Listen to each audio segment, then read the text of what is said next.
क्या आपने सोचा है कि हमारी पृथ्वी का एंड कहाँ पर होता है? आई मीन कोई तो ऐसा देश होगा जिसके आगे ज़मीन ना हो, मतलब जो दुनिया के जस्ट किनारे पर हो। सो लेट्स नो, एक्चुअली दुनिया का एंड किसी भी देश में नहीं होता है क्योंकि दुनिया गोल है।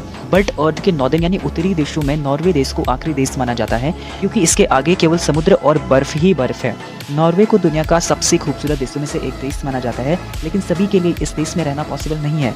That's not possible for everyone here क्योंकि समर सीजन यानी गर्मियों में ऑलमोस्ट मई से जुलाई तक यहाँ सूरज डूबता ही नहीं है, यानी 24/7 केवल धूप रहती है।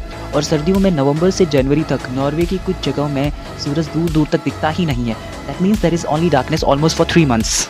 अगर टेम्परेचर की बात करें तो गर्मियों में 10 to 25 डिग्री सेंटीग्रेड तक रहता है और सर्दियों में टेम्परेचर -20 डिग्री सेंटीग्रेड तक चली जाता है। और इतनी ठंड में कुल्फी जमनी तो बिल्कुल तय है। सोची में ही गूज़बम्स आ रहे हैं। अगर आप नॉर्वे के भयंकर समुद्र और बर्फ को पार कर जाते हो यानी बियॉन्ड द आर्कटिक सर्कल, तो आप again Canada, Russia and Alaska जैसे देशों में पहुंच जाओगे क्योंकि दुनिया गोल है।